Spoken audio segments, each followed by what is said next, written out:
Si tu aimes ce que je fais, n'hésite pas à t'abonner et à activer la cloche des notifications pour ne rien rater des prochaines vidéos.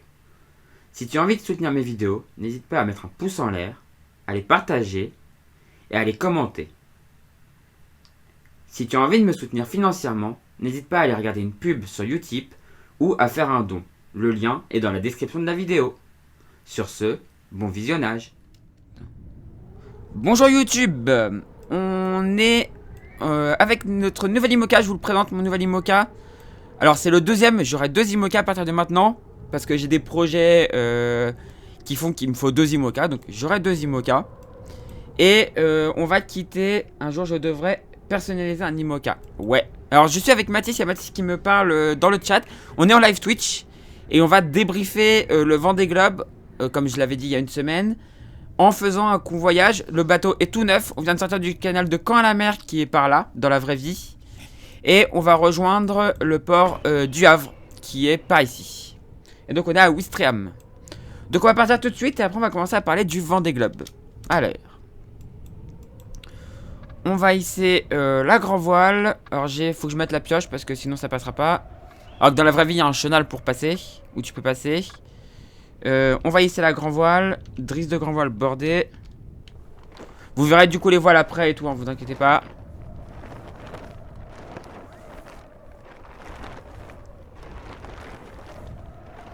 Hop, on va juste incliner la quille. Alors, la quille claque.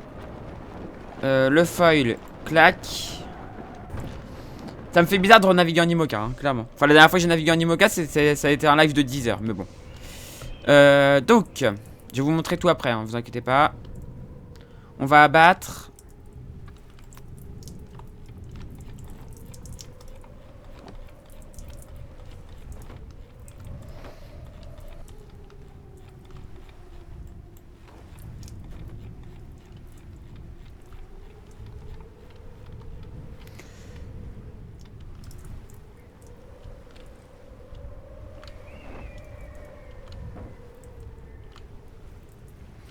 Et donc voilà, le Havre est là-bas. On va y arriver assez rapidement. Donc peut-être qu'on fera des tours devant le Havre. À voir. Je peux venir si tu me le permets. Ouais, vas-y, pas de soucis. Vas-y, viens avec ton IMOCA si tu veux. Alors. Par contre, si tu peux continuer à parler, c'est cool. Alors, clac. On va mettre le numéro 4. Et après, on va commencer à débriefer ce Vendée Globe.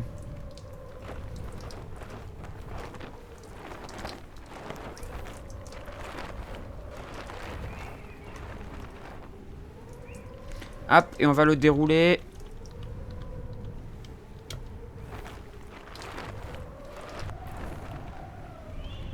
Et on va le border.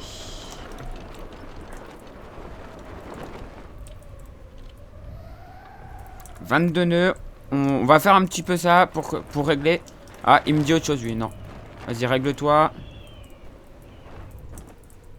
Voilà. Donc voilà les nouvelles couleurs. Donc, il est tout blanc. Mince, j'ai oublié d'enlever le 76. Oh, bon, ça c'est une petite erreur. Mais voilà, avec le logo CVD, le sac de la voile, tout en blanc, avec là le logo de YouTube en rouge. Et devant, vous avez Twitch. Voilà pour la déco. Du coup, maintenant, on va commencer à parler du Vendée Globe. Et donc, le Vendée Globe, on va commencer à parler de la course en elle-même. La course en elle-même, personnellement, elle m'a bien plu. Elle m'a assez bien plu. On a eu un tout petit taux d'abandon. Ils étaient 34 au départ, ils étaient 25 à l'arrivée. Donc franchement, génial, juste génial. Je sais pas ce que t'en penses, Mathis, je sais pas si tu m'entends.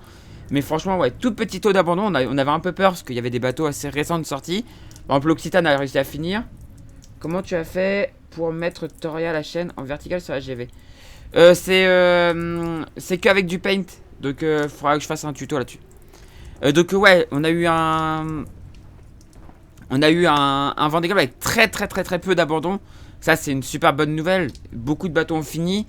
On a eu quelques abandons un peu malheureux. Et voilà, il y avait un abandon moi personnellement auquel je m'attendais un petit peu. Mais les autres, voilà, ça a été souvent des collisions en plus. On n'a pas eu beaucoup d'abandon sur problème vraiment technique du bateau. C'est-à-dire qu'on a eu pas mal de collisions. Alors on a eu quand même le dématage de Corum.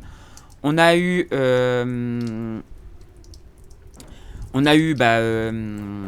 Merci qui a abandonné parce il cassait tout, mais bon, quand on prépare pas bien son bateau, voilà ce que ça donne.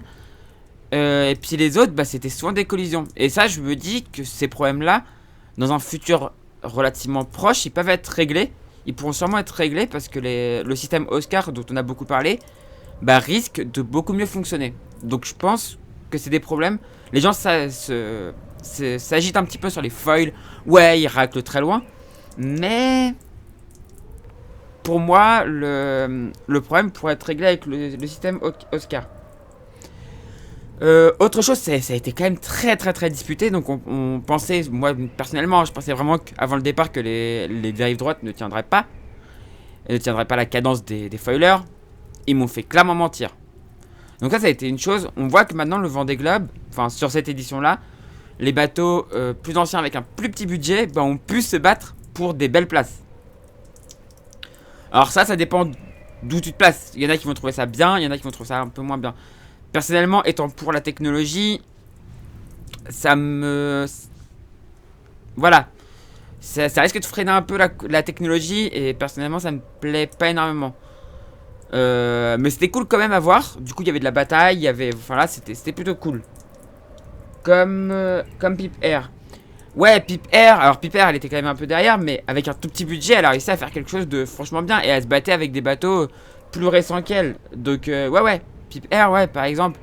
On a eu des belles révélations sur ce Vendée Globe. Donc, il y a eu Pip Air. Pour moi, il y a eu Clarisse Kremer. Il y a eu Charlie. Charlie, on le connaissait déjà, mais il a montré tout ce qu'il était capable de faire.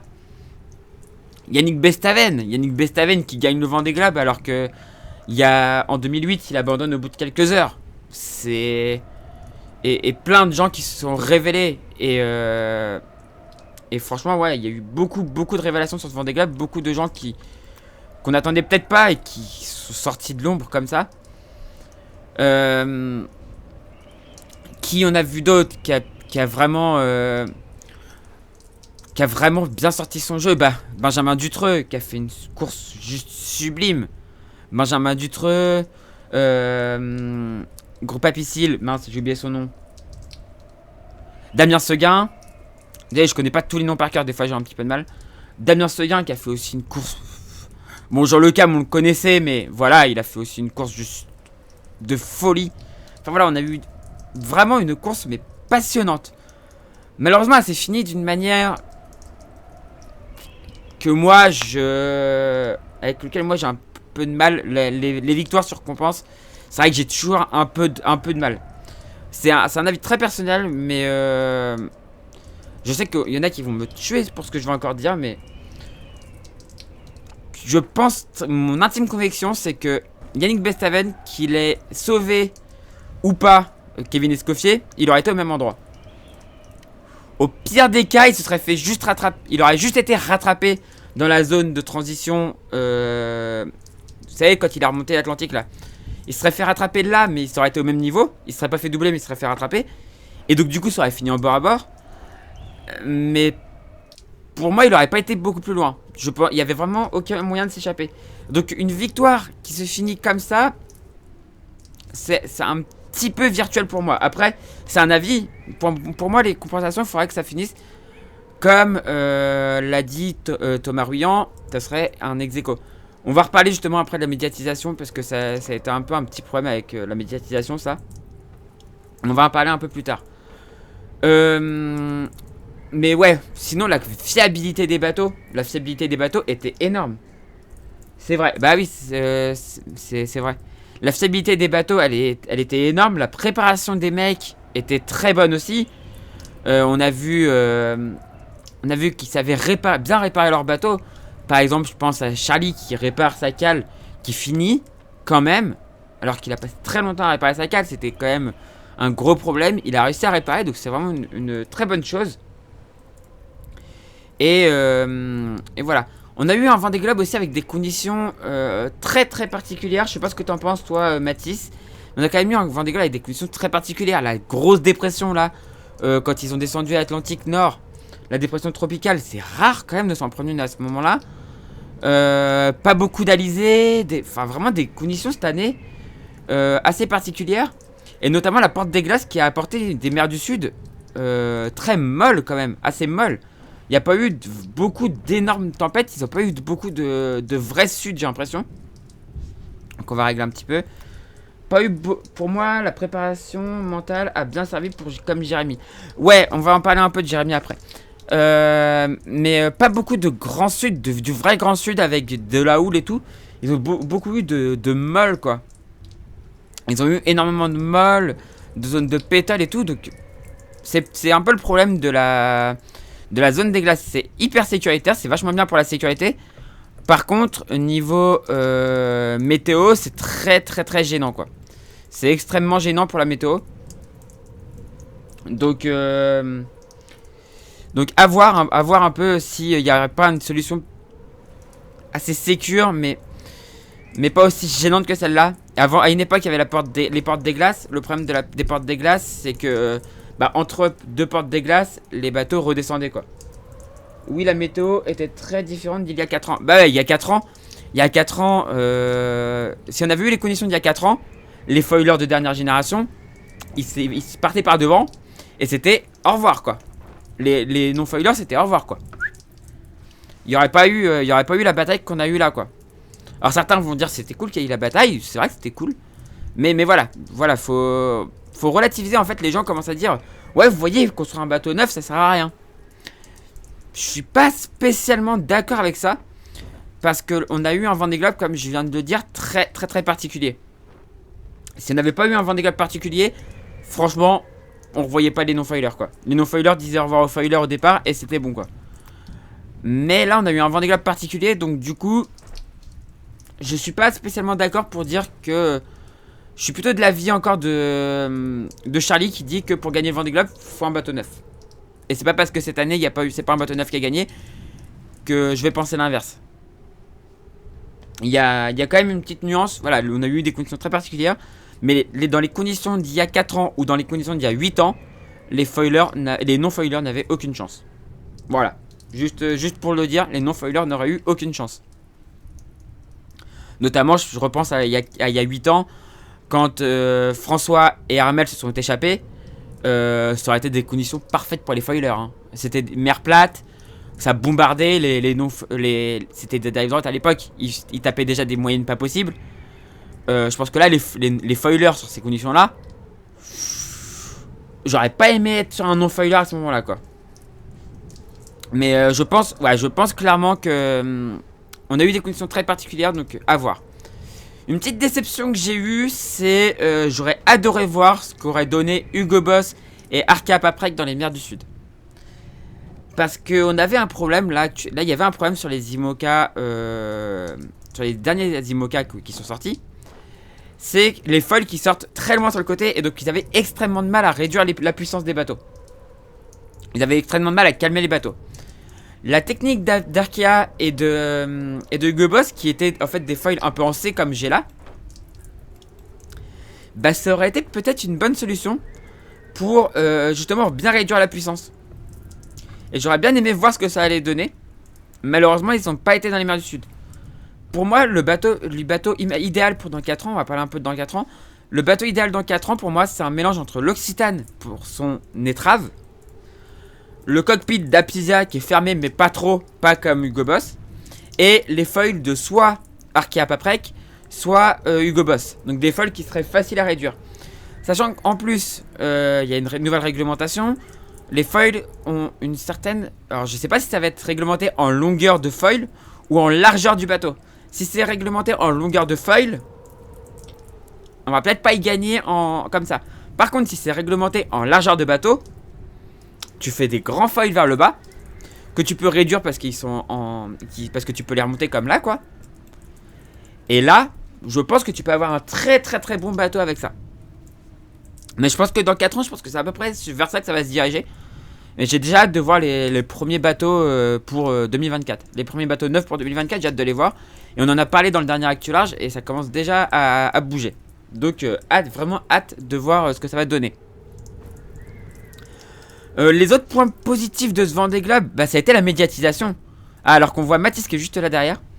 La médiatisation qui a été vraiment énorme. Donc, qui a été vraiment énorme. On va juste en reparler un petit peu quand même après de la médiatisation.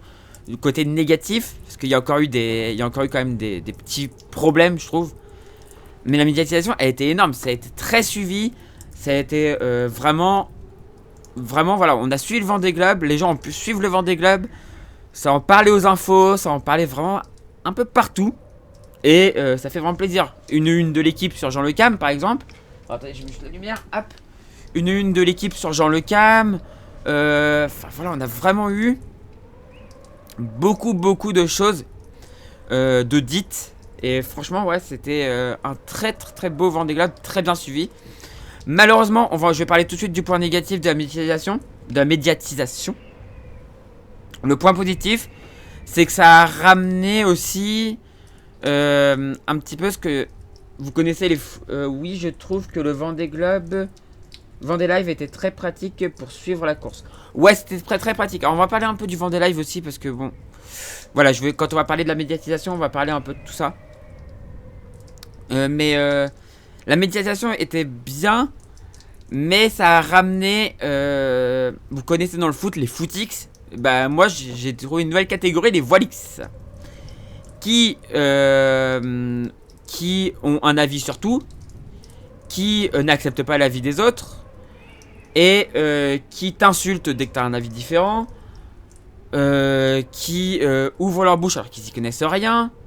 Enfin, j'ai vu tellement de choses pendant ce Vendée Globe. C'était pas spécialement bienveillant, tu vois. J'ai par exemple, quand je donnais mon avis, moi, sur les bonifications. Enfin, pas les bonifications, là je dis bonification, attention, je vais me faire incendier. Sur enfin, si, c'est des bonifs en fait. Enfin, c'est pas des bonifs, mais c'est des compensations. Quand je donnais mon avis sur les compensations, je me faisais tout de suite tirer dessus au 12, quoi. Je me faisais directement tirer dessus parce que j'avais un avis différent des autres. Pour la plupart des gens, dès qu'il y avait sauvetage, donc du coup, fallait laisser le truc comme ça. Et dire, bah non, mais faut surtout pas remettre en cause parce qu'il y a eu sauvetage. Je suis pas du tout d'accord. Oui, c'est le problème, ils croient tout savoir d'après moi. Bah oui, et en fait, dès que je disais un truc, je donnais mon avis par exemple sur les compensations, et bah je me faisais directement incendier. Alors que j'apportais un avis où je donnais des arguments, je donnais mes arguments par lequel bah, je pense personnellement que Yannick Bestamen n'aurait pas été plus en avance s'il avait sauvé que s'il n'avait pas sauvé. Et j'avais beau donner mon argumentation, je me faisais déglinguer parce que je remettais un truc où il y avait eu un sauvetage. Mais non, je suis pas en train de dire qu'il faut pas. Parce que en plus ce que je disais, c'est pas quelque chose de grave ce que je disais. Je disais juste un ex-aequo. Donc un truc plus juste, que je trouvais plus juste. Bah même ça, ils voulaient pas l'entendre, c'était directement je me faisais incendier. Bon. Après voilà, ça a été un peu le problème de la surmédiatisation. De la médiatisation. Mais après, je fais partie des gens qui ont médiatisé le Vendée Globe aussi. À ma petite échelle, hein, je parle. Mais je fais partie des gens qui l'ont un peu médiatisé. Donc, je suis un peu fautif aussi dans l'histoire. Mais voilà, c'est... Les gens acceptaient que d'autres personnes aient un avis. Et c'est pas parce que c'est un sauvetage. Même moi, la nuit du sauvetage de Kevin, je tremblais, j'avais peur. Parce que Kevin, c'est quelqu'un de super gentil. C'est quelqu'un que je connais, à qui je crois que j'ai déjà parlé. Qui a l'air vraiment d'être super gentil. Et voilà, mais j'avais peur. J'ai peur pour tous les marins. Mais c'est pas pour ça que... Parce qu'il a été sauvé par Jean Le Cam ou par ça. C'est pas pour ça que je suis en mode... bah il faut absolument que ceux qui l'ont sauvé gagnent, quoi. Bah non. Non, pas forcément. Et j'ai vu... On a eu aussi le problème de la surmédiatisation. C'est qu'on a eu aussi ce que j'appelle les adorations de skipper. Alors peut-être que certains vont penser que moi j'ai fait une adoration de Charlie. Bon, vous pensez ce que vous voulez. Moi je vais vous dire que j'ai pas fait une adoration de Charlie, mais j'adore Charlie. Ça c'est clair, j'adore Charlie. Mais j'ai pas fait une adoration de Charlie non plus, quoi. Voilà. Par contre, on a clairement vu une adoration de Jean Le Cam.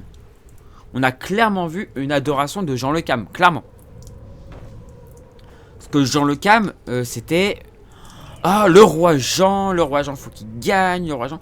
Jean Le Cam, c'est pas quelqu'un que c'est quelqu'un que j'apprécie, mais des fois, je trouve qu'il dit des choses où il ferait mieux de rien dire. Voilà, c'est un avis.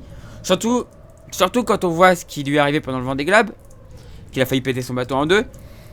Mais je me demandais aussi pourquoi il ouvrait pas trop sa bouche. Enfin, il a dit un truc à un moment quand même. Il a quand même dit ouais, les foilers devraient être tellement plus loin devant moi. Mais non, enfin, juste la météo quoi. Juste, faut regarder la météo et on comprend vite pourquoi les foilers étaient pas aussi loin devant lui quoi. Je trouvais qu'il faussait un peu la vision de la course en disant ça. Après, c'est un avis personnel, hein. Mais voilà, des fois il dit des trucs, je suis pas complètement d'accord avec lui et je trouve que des fois il ferait mieux. Bon après c'est lui hein, on sait comment est Jean Le Cam, il parle, il a pas cette langue de bois et c'est bien aussi hein, de pas avoir la langue de bois, mais des fois voilà quoi. Voilà, des fois je trouve ça un petit peu juste quoi. Et après la médiatisation, on a eu aussi des travers, on est retombé dans certains travers. Par exemple à la télé, où on nous a bien parlé des premiers, arrivés historiques, très proches l'un de l'autre. Alors bon, moi le suspense, clairement, le suspense dont on nous a rabâché à longueur de temps, je l'ai pas forcément trop senti. Alors, parce que je me doutais, ça faisait une semaine que je me disais que ça allait finir sur compensation. Donc, je sentais pas trop le suspense. Mais, voilà, bon c'était quand même cool l'arrivée. Par contre... Que ce soit la télé qui n'a pas parlé, je sais plus à partir duquel ils ont arrêté de parler du Vendée Globe, mais par exemple Alexa Barrier qui finit avec un dos en vrac, c'est passé sous les radars, on n'en a pas entendu parler. Il y a eu plein de choses, alors que je viens de voir un bateau apparaître juste à côté de moi. À l'arrivée, tout le monde l'aimait, sauf qu'au départ, il y en a qui ne le connaissaient même qu'il connaît même pas. Mais oui, il y a des gens, je suis sûr, qui connaissaient même pas Jean Le Cam au départ. Et à l'arrivée, parce qu'il a sauvé quelqu'un, parce que ils ont entendu parler du roi Jean, bah ça y est, c'était l'adoration totale quoi. Et parce qu'il avait mais c'était surtout, moi j'appelais ça aussi le syndrome de...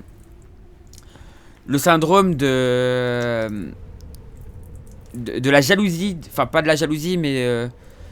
C'était David contre le Goliath, tu vois. Le syndrome de David contre Goliath. C'est-à-dire qu'en fait, on voyait les grosses écuries. Apivia. Il y avait qui? Il y avait le Thomas Ruyant avec une Knot. T'avais toutes les grosses écuries, Charal et tout ça. Et à côté, tu avais un mec qui avait préparé son bateau dans son coin tout seul.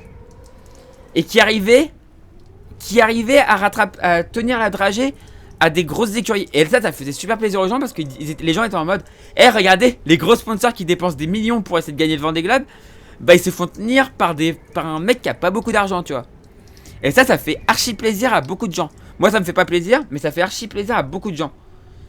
Et ben c'est un peu ça qui s'est passé, c'est que regardez, lui il a pas beaucoup d'argent, lui il en a beaucoup. Et pourtant celui qui a pas beaucoup d'argent, il tient la dragée à celui qui a beaucoup d'argent.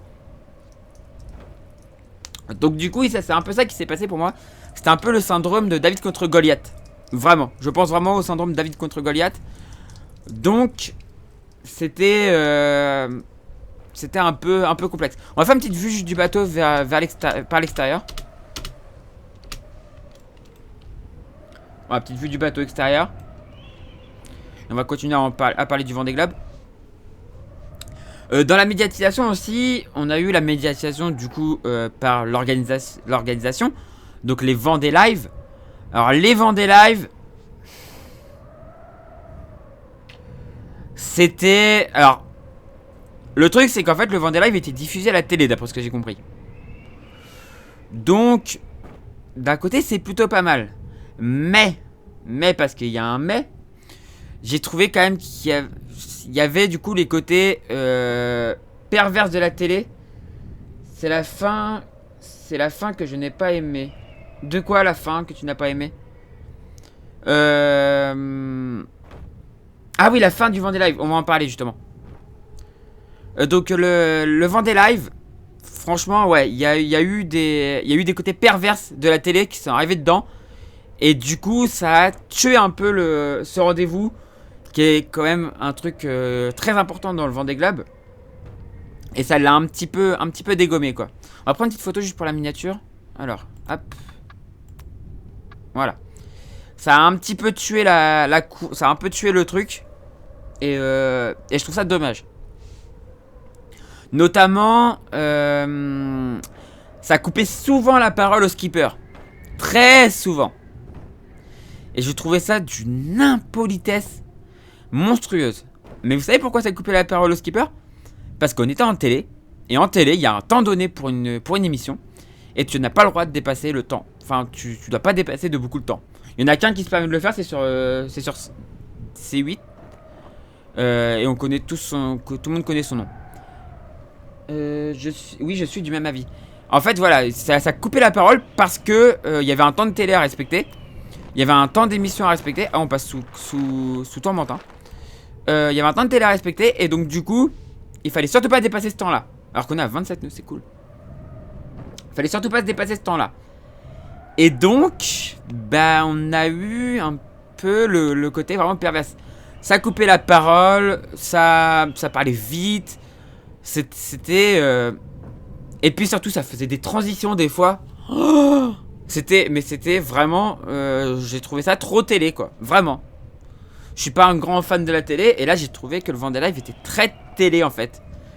Et j'ai rien contre les présentateurs du Vendée Live. Mais les gens, essayez de vous intéresser un petit peu au truc. Essayez de pas dire de bêtises. Enfin, essayez d'apprendre certaines choses, quoi.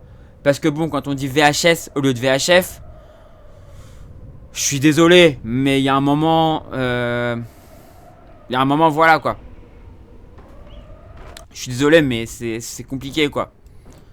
C'est pas... VHS et VHF, c'est pas du tout la même chose, quoi. Donc, ouais, faites attention, quoi. Et si, je sais pas si vous serez là... Je sais pas si ce sera les mêmes dans 4 ans, mais faites attention.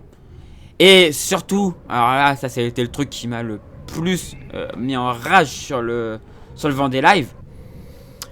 C'est que ça s'est arrêté juste après l'arrivée de... c'était qui? Même je crois que Jean Le Cam n'était même pas encore arrivé. Si, Jean Le Cam était arrivé. Ça s'est arrêté, je crois, après l'arrivée de Maxime Sorel. Donc je crois le 10e. Ils ont arrêté quelques jours après. Et ils nous ont... Ouais, c'est ça, Maxime Sorel. Et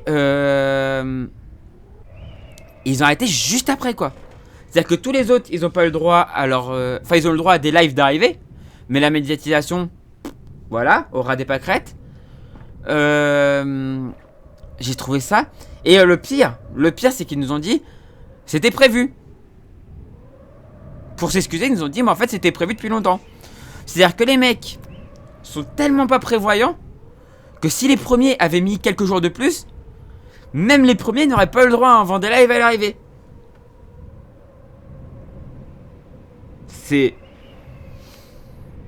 C'est what, quoi. What? Enfin, franchement. Alors, je vais juste enlever le 76 en haut, là.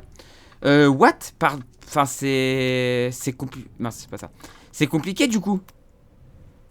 Si vous prévoyez pas comme ça, en mer, il y a un truc, il y a une règle en mer.